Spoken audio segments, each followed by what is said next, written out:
phone lines inside the Browns front office are blowing up right now. Multiple AFC teams have officially called Cleveland, asking if Shedeur Sanders is available for trade. Sources say Jimmy Haslam was completely blindsided when he found out how serious these offers were. And what happens next could flip the entire AFC power balance. Is Cleveland about to lose the most talked-about young quarterback in football? Going because the defense is ready. Right. The team is in the middle of a weak division. They got a shot. And right. When he named Dylan Gabriel the starter after the game, I was like, oh, this situation stinks. There's some bullshit going on right now. They wouldn't name him the backup a couple weeks ago. Then we have the mysterious back injury. Stefanski's all in on Bailey Zappi. He is. Ownership's been a mess. This was Jimmy Haslam's pick, and clearly Stefanski hates Shedeur. Yeah. So I just don't understand how they don't go into that bye week. You basically have a 2-week evaluation period. Right. Let Shedeur and Dillian split the reps. Whoever wins the job coming out of the bye week, that's who you roll with. Don't announce it till the Friday or Saturday before the game against the Jets. Right. And then let's roll. I think. But we already seen what Dylan has done in 4 games straight. We've seen it. We see what it is in the game. Why is this? There's no competition right now. Right. You go to the next man, bro. Any other situation, you play like that for 4 games straight. Our defense is this good. Our run game is this good. Miles Garrett has 5 sacks. Right. Bro, any other quarterback is. Jimmy Haslam's phone has been ringing off the hook, and you won't believe who's on the other end. Multiple AFC teams are circling Cleveland like sharks, trying to pry Shedeur Sanders away from the Browns organization. But here's where it gets wild. While Kevin Stefanski refuses to give Shedeur a single meaningful snap, other franchises are practically begging to give him the keys to their offense. The mysterious back injury excuse, the stubborn loyalty to Dylan Gabriel after 4 straight disasters, and now trade calls flooding in. This situation in Cleveland has gone from questionable to absolutely insane. What's really happening behind closed doors at Browns headquarters? And why is Stefanski willing to torch his own career rather than unleash the quarterback Jimmy Haslam personally wanted? 5 times on the show. He's been the unofficial, unstated backup quarterback all along because Belichick once drafted him in the 4th round as a potential replacement for Tom Brady. Stefanski loves Bailey Zappi. He wants to give Zappi some reps down the stretch because it'll be over Stefanski's dead body that Shedeur gets any reps. So all I can say after I watched the 4th round of Dylan Gabriel stink, Shedeur is way better than Dylan Gabriel. So all I can hope now with the trade deadline approaching, I really hope somebody trades for Shedeur Sanders. Yeah. Or I really hope as they go into their bye week that Jimmy Haslam says, I've seen enough of Kevin Stefanski. I'm going to change. And one of those two is going to have to happen. Somebody's got to go if Shedeur has any chance to play at all this year or any year for the Cleveland Browns. So I've seen enough of Dylan Gabriel, and obviously Kevin Stefanski has not. Where would you like to see Shedeur go? Name it. Anywhere. Las Vegas Raiders. Well, I was thinking that the Raiders. No, remember, but you already said no to the Raiders. No, wait a second. Tom Brady said no to Shedeur about 8 times. They had, I think it was 8 shots at drafting him, and they never drafted. Let's be real with each other for a second. Something stinks in Cleveland, and I'm not just talking about their quarterback play. The Browns are sitting at a crossroads right now, and the drama surrounding Shedeur Sanders has reached levels nobody saw coming. You've got a 5th-round pick who's generating more buzz than most first-rounders, and teams around the league are starting to take notice in a big way. We grew together, and we ended up having pretty damn good rookie year, second year, third year, right? Yeah. That's the type of communication you have to have with your coordinator, your quarterback coach, your head coach. You want to be the guy. Right now, it's But I mean, with Jackson Dart ain't do that. Sitting right here. Jackson Dart ain't do that. And they throw him in, and you guys see the answer? Yes. They got something. You see the answer? They got something. He was the all we first want to do round. is see if we got something. Let's He was the just throw him in and first see if we round. got something. They were talking to Russell, but they were really talking to Jackson. That's a big We're not going to get on Washington or not a first rounder. Like the 5th round shit is bullshit. Realistically, he's not going to get a whole offseason. Not a lot of teams that need a Stefanski's going to be quarterback. gone. If they win 2 games and they finish the year out like this, Stefanski's going to be gone. So Stefanski doesn't want to put his reputation on the line with Shedeur. That's all they have left. So we have Dylan. So if you're Kevin, tell me why you wouldn't play him. If you think this is going to be your last year, if you don't win, there's absolutely it's a personal reason. It's a personal vendetta. It's personal vendetta. You know what I'm saying? That's exactly if I get start Shedeur next week and we can go 3-3 or 3-4 and show promise they're going to keep me, I'm going to. Why would he not do that? There's got to be something different. He doesn't like him, exactly. So here's what went down that has everyone talking. The Browns got absolutely demolished by the Bengals, losing 32-13, and Dylan Gabriel looked completely lost out there. We're talking about a performance so bad that even the most loyal Browns fans were covering their eyes. Gabriel's been starting for 4 straight games now, and each week it's been the same story. Missed throws, terrible decisions, and an offense that looks like it's running in quicksand. But the real story? It started on game day, when the Browns suddenly announced Shedeur had a back injury. Now pause right there. Shedeur went out to warm up. The coaching staff watched him throw, watched him move, saw everything they needed to see. Then mysteriously, he gets disqualified because of this supposed back injury. Does that make sense to you? Because it sure doesn't make sense to anyone who's been watching this situation unfold. Here's where it gets juicy. Sources close to the situation are saying that this isn't just about a back injury or roster management. This is personal. Kevin Stefanski has been all in on Bailey Zappe from day one. Remember, Zappe was Bill Belichick's 4th-round pick, a guy they drafted as a potential replacement for Tom Brady. Stefanski loves Zappe, has always loved Zappe, and word around the league is that it'll be over Stefanski's dead body before Shedeur gets meaningful reps. Think about that for a second.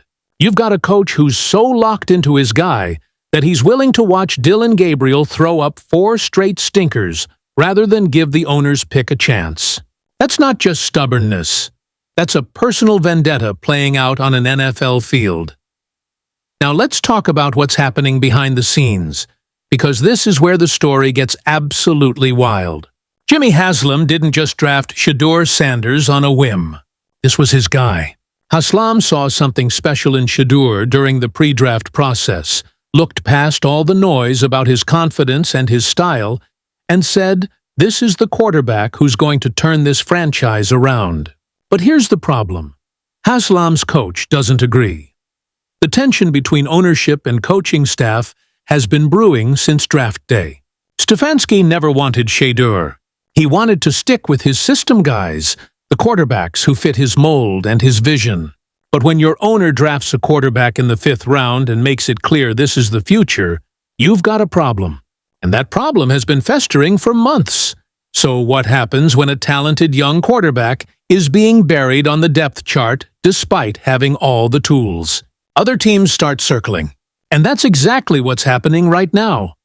Multiple AFC teams have been reaching out to the Browns organization, feeling out the situation with Shedeur Sanders. We're not talking about casual inquiries here. These are serious conversations about what it would take to get Shedeur out of Cleveland and into an offense where he'd actually get a chance to play. The Las Vegas Raiders have been mentioned as a potential landing spot. Tom Brady said no to Shedeur 8 times during the draft, passing on him repeatedly when they had the chance. But that was then. Now, the Raiders are struggling. They need a spark. And suddenly, Shedeur Sanders looks like exactly the kind of player who could bring some juice to that offense. Think about the irony there. Tom Brady, one of the greatest quarterbacks to ever play the game, passed on Shedeur because he thought the timing wasn't right. He wanted to protect Shedeur, didn't want him coming to a situation where he'd be stuck behind a starter without a real chance to develop. But now the Raiders are desperate, and that same quarterback they passed on multiple times is suddenly looking like the answer to their problems. And it's not just the Raiders. Other AFC teams are watching this situation and thinking the same thing.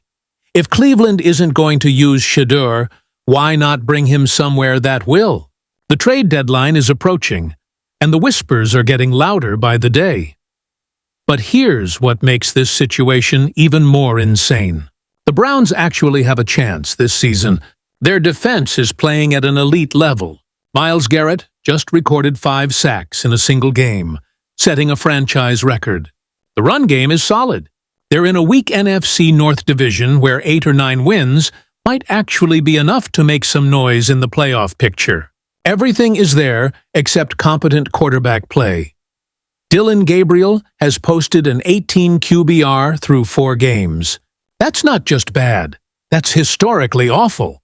And yet, immediately after getting blown out by the Bengals, heading into a bye week where they'd have 2 full weeks to evaluate the position and potentially make a change, Stefanski names Gabriel the starter for the next game against the Jets.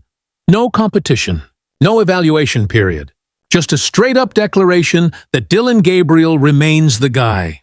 Does that sound like a coach who's trying to win football games? Or does that sound like a coach who's dug in on a personal stance and refuses to budge no matter what the results show? The frustration is palpable everywhere you look. Myles Garrett, after recording those 5 sacks, was seen sitting alone on the bench, throwing his helmet, completely isolated from his teammates while the defense was getting ready to go back out on the field. That's a superstar defensive player who's giving everything he has, watching his efforts get wasted by an offense that can't move the ball or put points on the board. You think Myles isn't talking to Jimmy Haslam right now? You think he's not saying, "Come on, man, do something. Press that button. Make a change." And that's exactly what makes Shedeur Sanders such an intriguing option. He doesn't need to be Patrick Mahomes. He doesn't need to come in and throw for 400 yards and 4 touchdowns.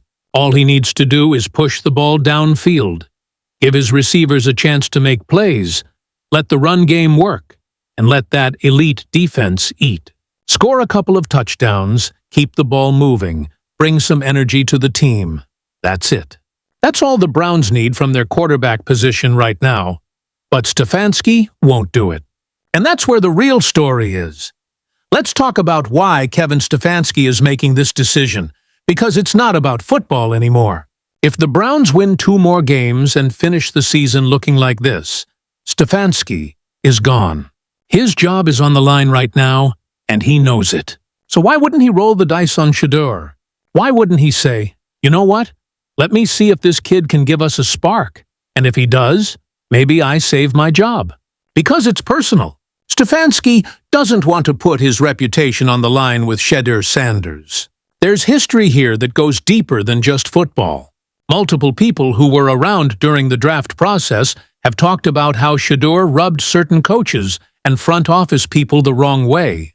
The confidence, the swagger, the exotic cars, the jewelry, the whole primetime sun persona. Some people in NFL circles didn't like it. They saw it as too much flash, not enough substance. They saw it as a kid who was more concerned with building a brand than being a football player. And Stefanski?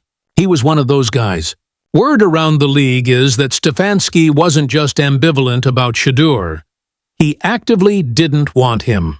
This was a Jimmy Haslam pick from top to bottom, and Stefanski got stuck with a quarterback he never wanted in the first place.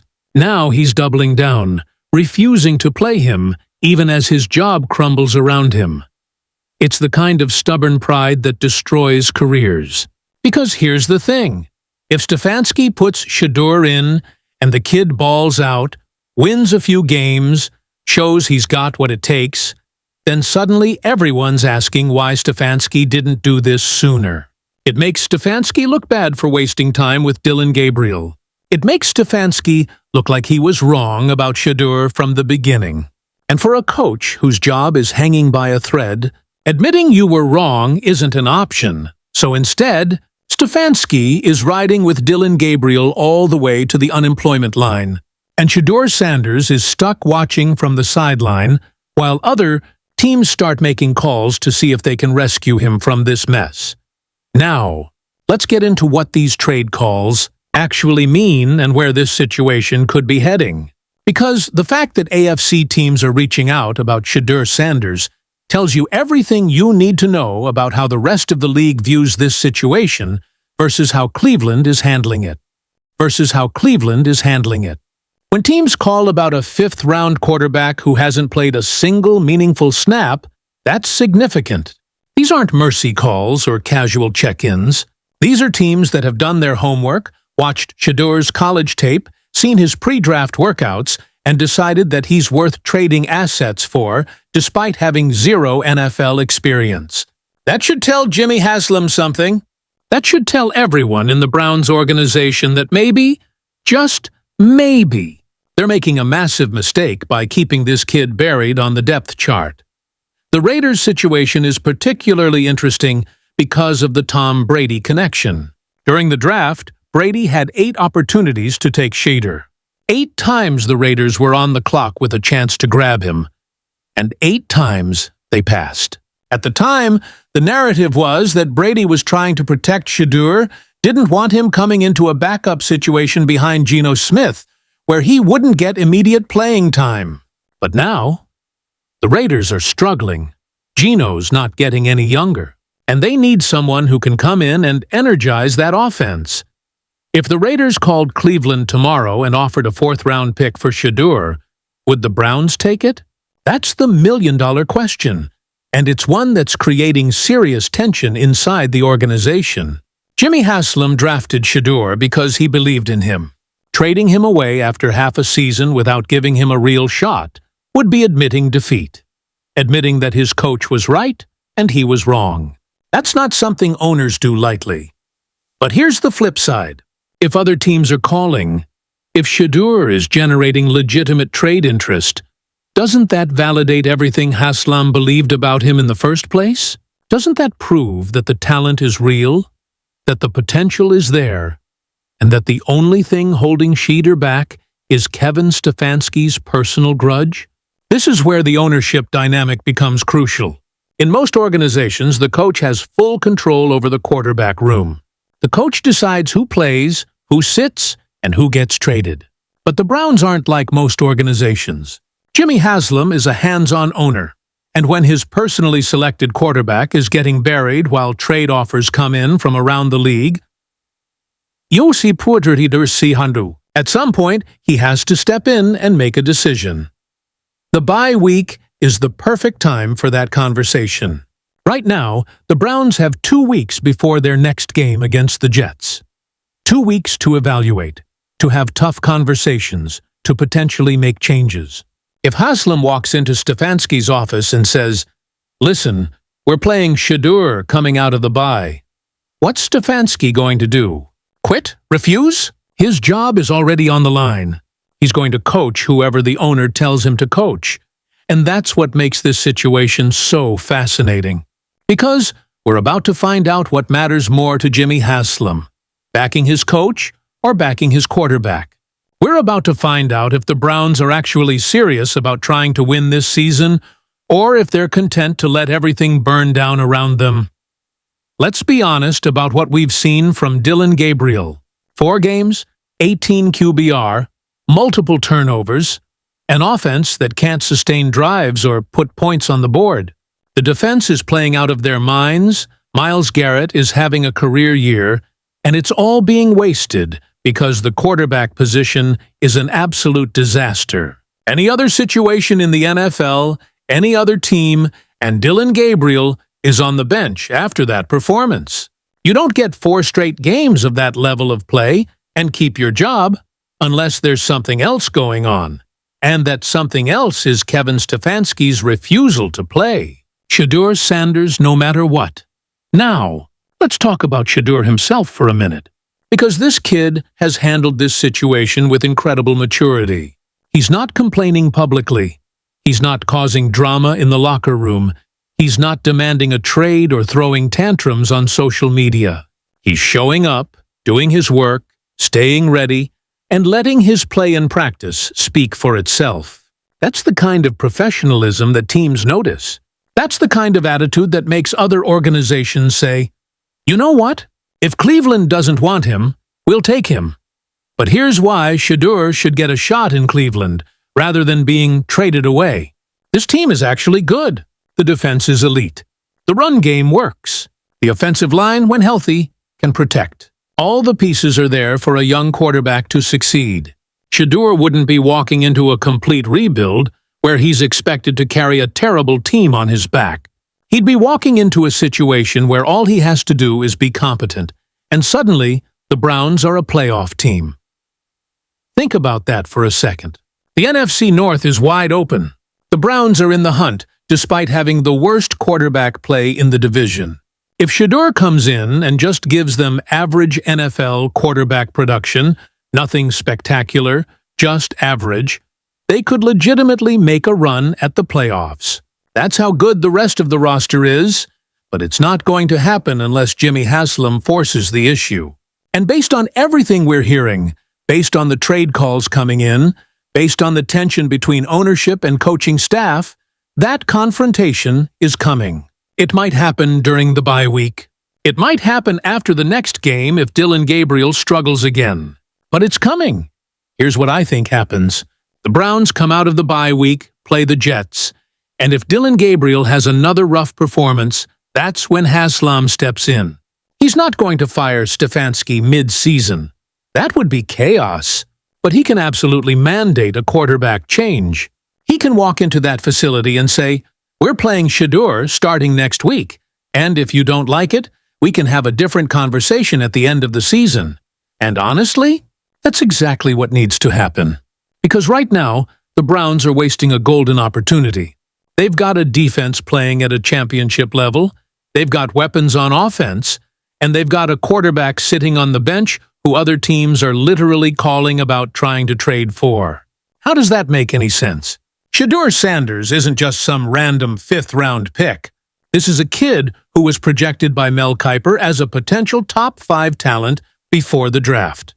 He fell to the 5th round because of personality concerns, because teams didn't like his confidence or his style or his father's involvement. But the talent? The arm talent, the accuracy, the football IQ, the ability to extend plays, that's all real. And teams around the league know it. So we're at a crossroads. Either Jimmy Haslam forces the issue, and we finally get to see what Shedeur Sanders can do in an NFL offense, or the Browns keep riding with Gabriel until Stefanski gets fired, and we have to wait until next season to see if Shedeur gets a fair shot under a new coaching staff. Or option 3, Shedeur gets traded to a team that actually wants to play him, and Browns fans get to watch him succeed somewhere else, while they continue their decades-long quarterback carousel. Which path do you think the Browns are going to take? Because based on everything we're seeing, based on the trade calls coming in, based on the dysfunction in Cleveland, I honestly don't know anymore. All I know is that Shedeur Sanders deserves better than this.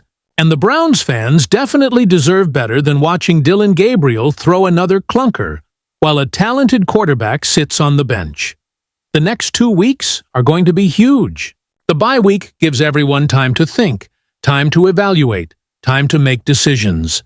When the Browns come back against the Jets, we're either going to see the same old story with Gabriel under center and everyone wondering why, or we're finally going to see Jimmy Haslam put his foot down and give his quarterback a chance. Here's my question for you, and drop your answer in the comments because I really want to know what you think. If you're Jimmy Haslam right now, and you've got AFC teams calling you about Shedeur Sanders, teams that actually want to play him and develop him, do you trade him away and cut your losses? Or do you override your coach, put Shedeur in the starting lineup, and force Stefanski to finally give your guy a real shot? Because one of those decisions saves the season, and the other one haunts this franchise for the next decade. Choose wisely, Cleveland. If you made it this far, you're a real one. Hit that subscribe button because we're going to be all over this story as it develops.